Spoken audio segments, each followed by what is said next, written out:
good game. Yeah, I could believe it. It's actually a pretty good game. I've played it before, but never a legit version. Anyway, we're back! We're back.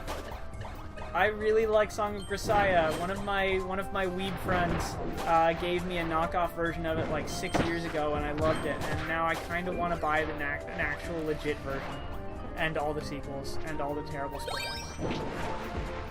I mean, you can. You have that ability. Also, there's a super hot redhead in it, and I love me some super hot redheads. Oh yeah, no, I am a fan of redheads. What's down here? We need someone who could cut the wire and unfortunately kill them. Oh, whoopsie. Your bloodlust, you didn't think of the future. Just like Anakin. Yeah. It appears that in your rage you suplexed her. Hold on. Oh god, I'm dying. Yeah, that'll happen. Oh. Okay.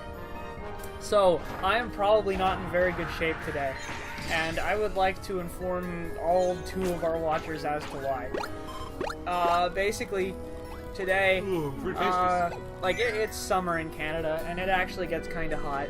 It got up to like 30-something, almost 40 with the wind.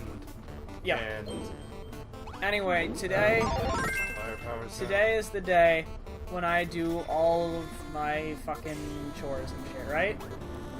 So, I don't drive. And fuck taking the bus. That's for... I don't like the bus. That's for homeless schizophrenics. Yeah. So I decided to do all of my chores by bicycle. In super hot, like 35-degree weather, in the blazing sun.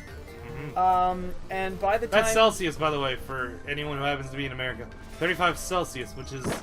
Oh, that's just a hit. Oh, fuck. Good work, Jack. I thought that was progress. You didn't stop me. No, I didn't. And you also thought it was progress, didn't you? No. Yes.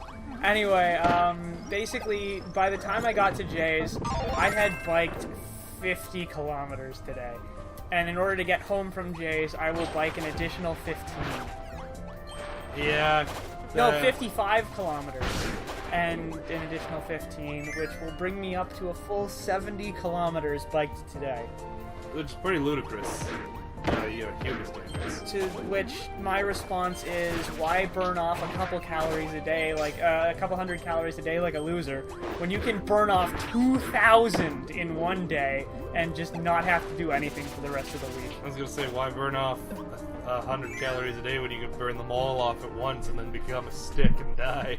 I'm already basically a stick. I'm like 130 pounds despite being 6 feet tall. Do we still have Ice Boomerang Dude? We should. Yo, Ice Boomerang Dude. Hey, I thought I gave it to you. Do the thing. Good work. That was elaborate. Kinda neat, though. Oh yeah. No, I'm not saying it wasn't. All I'm saying is that it was very elaborate. Yay! More levels means more power. But yeah, basically I burned off the equivalent of 2 Big Macs. Which should really fucking tell you something about the Big Mac. Yep. Remember, you pretty much have to run the Tour de Force to work off a Big Mac. Do you mean Tour de France? No. Doesn't Tour de Force just mean that you did something and it was really, really entertaining?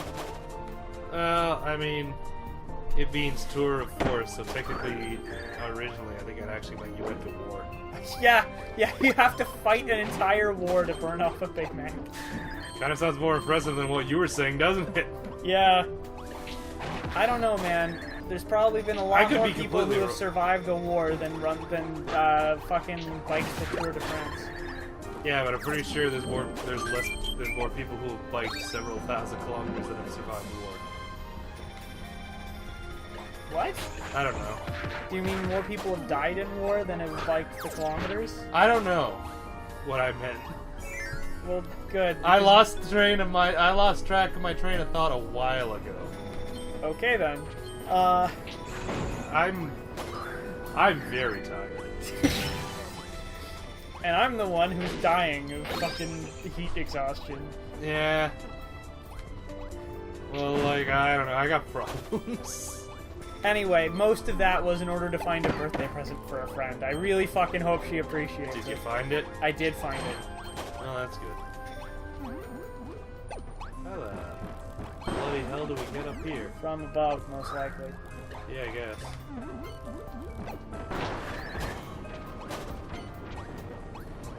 Ugh. Come on, cut ice cutter. I have no idea what just transpired in this crashing barrels and makeout session. It happened. I don't know, but now most of us are at full health, so I mean, I'm not gonna question. No, that's fine. Do it. Oh, I see. And then we gotta go back like goobers. Oh, fuck. Have I ever, told you about Goober? Did you specify? What about Goober? Goober is like the coolest person I know. He goes to TFCon every year, and he is what I would best describe as an intercontinental hobo.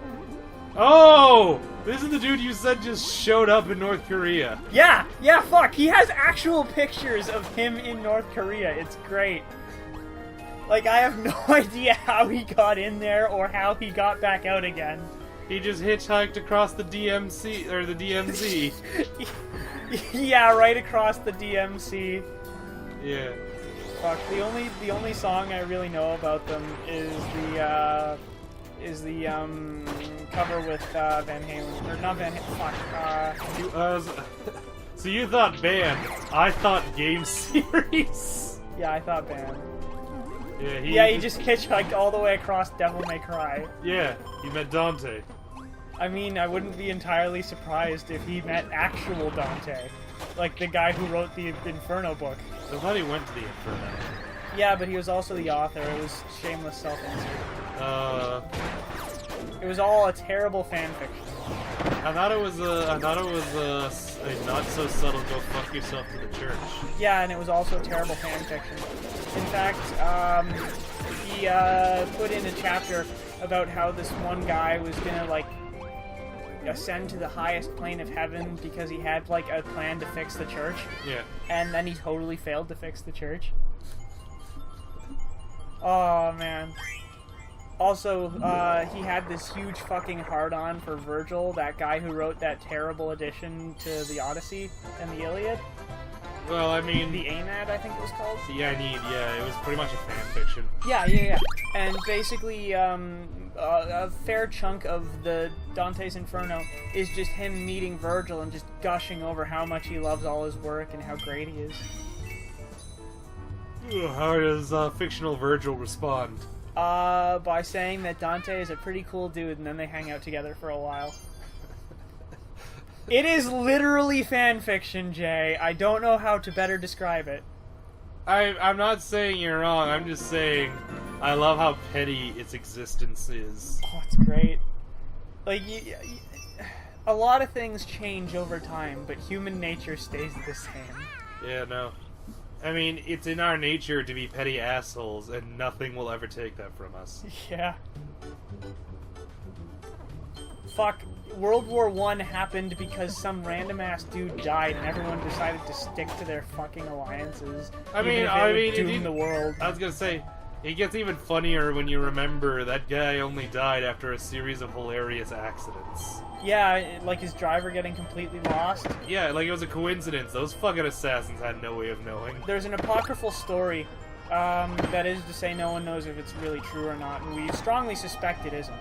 That the guy who eventually killed him gave up trying to find him and just fucked off to a cafe to get a sandwich.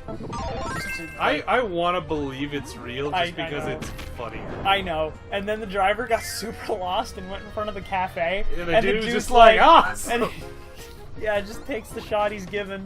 Yeah, I mean, what else are you gonna do? You miss 100% of the shots you don't take. I was gonna say you miss 100% of the viceroys you don't shoot. Also true. Maybe I can throw someone into this. Sweet me, you useless shit. Also, the best part of it is that he was the fucking, like, Franz Ferdinand. Don't kill him. Franz Ferdinand was the sympathizer in the Austrian Empire. He was going to give them their independence. Well, again, that's kind of apocryphal. No one really knows for sure, but it's highly suspected. I was going to say, it comes back to our favorite joke. If they hadn't been so lazy and stupid. Raise your hands. He needs a hint.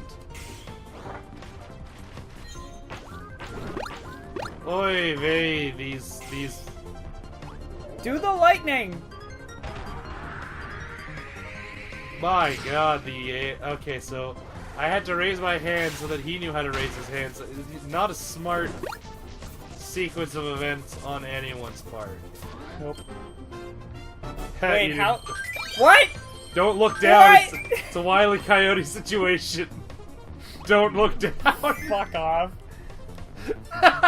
But yeah, he was a sympathizer. It was strongly suspected that he was one day going to give the Bosnians their independence. Or Serbians? I honestly can't recall.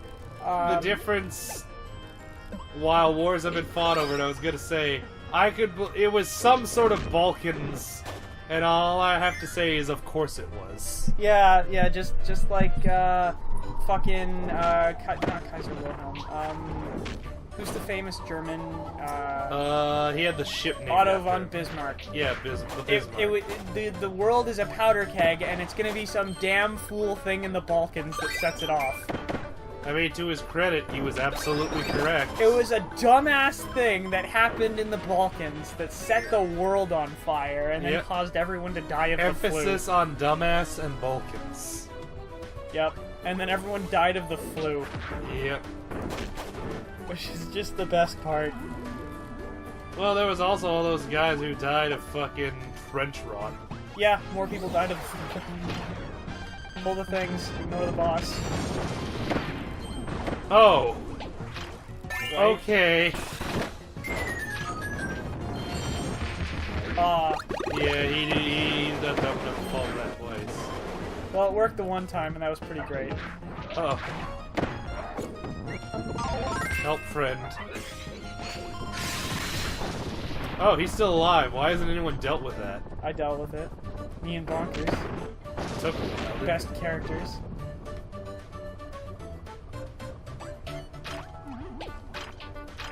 Fuck, that's a lot of stars and one-ups. It's gonna be a lot of both in a second. Yeah. We got many up. Yeah, we did it. Gold.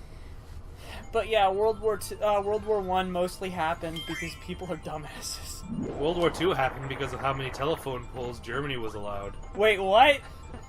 No, it's just a fucking joke from Batman. But, the Joker is like, the world's a stupid place. World War II was fought over how many telephone poles a country could build. Was that really one of the conditions of the Treaty of Versailles? Yeah, they pretty much just shat all over them because they could. Yeah, okay. So remember, folks, the Treaty of Versailles is an excellent example of why you should think about the ramifications of embarrassing your foe. Yeah. Because then they come back with ovens. Well, it's not just embarrassment, it was also a complete economic ruin. Yeah. Like, Germany was completely fucked, and I think they had to completely make a new kind of currency. Because the old one was worth so little that people were burning it for warmth. Because it was cheaper than wood. Yep. Not worth the paper it was printed on. Always makes me wonder, why do they even bother printing money at that point? They don't. They stop at that point. Because at that point it's just more efficient to sell the pulp. Anyway, I think that's a big part of why there was so much reconstruction efforts for Germany after World War II. Because they fucking learned their lesson that time around. Hold on, where are you going? Up. Yeah, but there's secrets. Oh, this is the... Okay. I thought that was progress. No, arrow means not secret. Anyway, see you next time, folks. Bye, everybody.